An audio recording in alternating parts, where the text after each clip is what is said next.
वराभीति धारयन्तीं शिवां भजे। जय माता की। मित्रों, भक्तजनों, जो उदय काल के सूर्य मंडल की सी कांति धारण करने वाली हैं, जिनके 4 भुजाएं और 3 नेत्र हैं, तथा जो अपने हाथों में पास, अंकुश, वर एवं अभय की मुद्रा धारण किए रहती हैं, उन शिवा देवी का मैं ध्यान करता हूँ। ऋषि कहते हैं, राजन, इस प्रकार मैंने तुमसे देवी के उत्तम महात्म का वर्णन किया है, जो इस जगत को धारण करती हैं।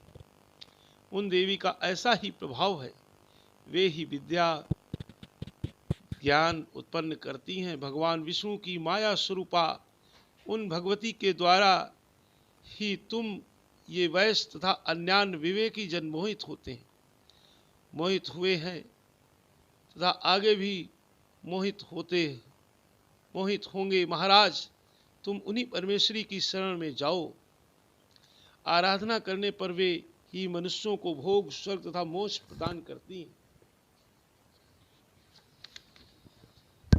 मार्कंडे जी कहते हैं, क्रोष्टुकी जी के मेधा मुनि के ये वचन सुनकर राजा सुरथ ने उत्तम व्रत का पालन करने वाले उन महाभाग महर्षि को प्रणाम किया। वे अत्यंत ममता और राज्यापहरण से बहुत खिन्न हो चुके थे। महामुनि इसलिए विरक्त होकर वे राजा तथा वैश्य तत्काल तपस्या को चले गए और वे जगदम्बा के दर्शन के लिए नदी के तट पर रहकर तपस्या करने लगी। वे वैश्य उत्तम देवी सूक्त का जप करते हुए तपस्या में प्रवृत्त हुए।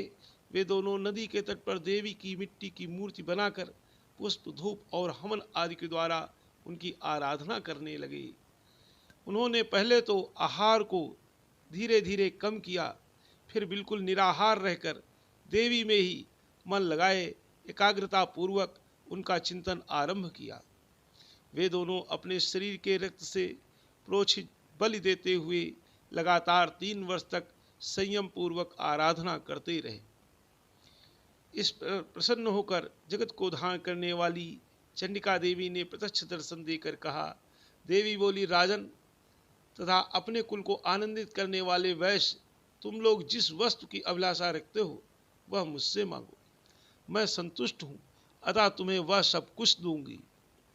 मार्कंडेय जी कहते हैं, तब राजा ने दूसरे जन्म में नष्ट न होने वाला राज्य मांगा तथा इस जन्म में भी शत्रुओं की सेना को बलपूर्वक नष्ट करके पुनः अपना राज्य प्राप्त कर लेने का वरदान मांगा। वैश्य का चित्त संसार की ओर से खिन्न एवं विरक्त हो चुका था और वे बड़े बुद्धिमान थे, अतः उस समय उन्होंने तो ममता और अहंता रूप आसक्ति का नाश करने वाला ज्ञान मांगा। देवी बोली, राजन, तुम थोड़े ही दिनों में शत्रुओं को मारकर अपना राज्य प्राप्त कर लोगे। अब वहां तुम्हारा राज्य स्थिर रहेगा।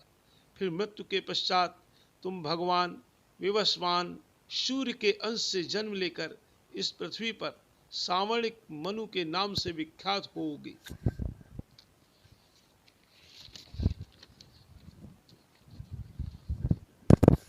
वैश्वर, तुमने भी जिस वर को मुझसे प्राप्त करने की इच्छा की है उसे देती हूँ।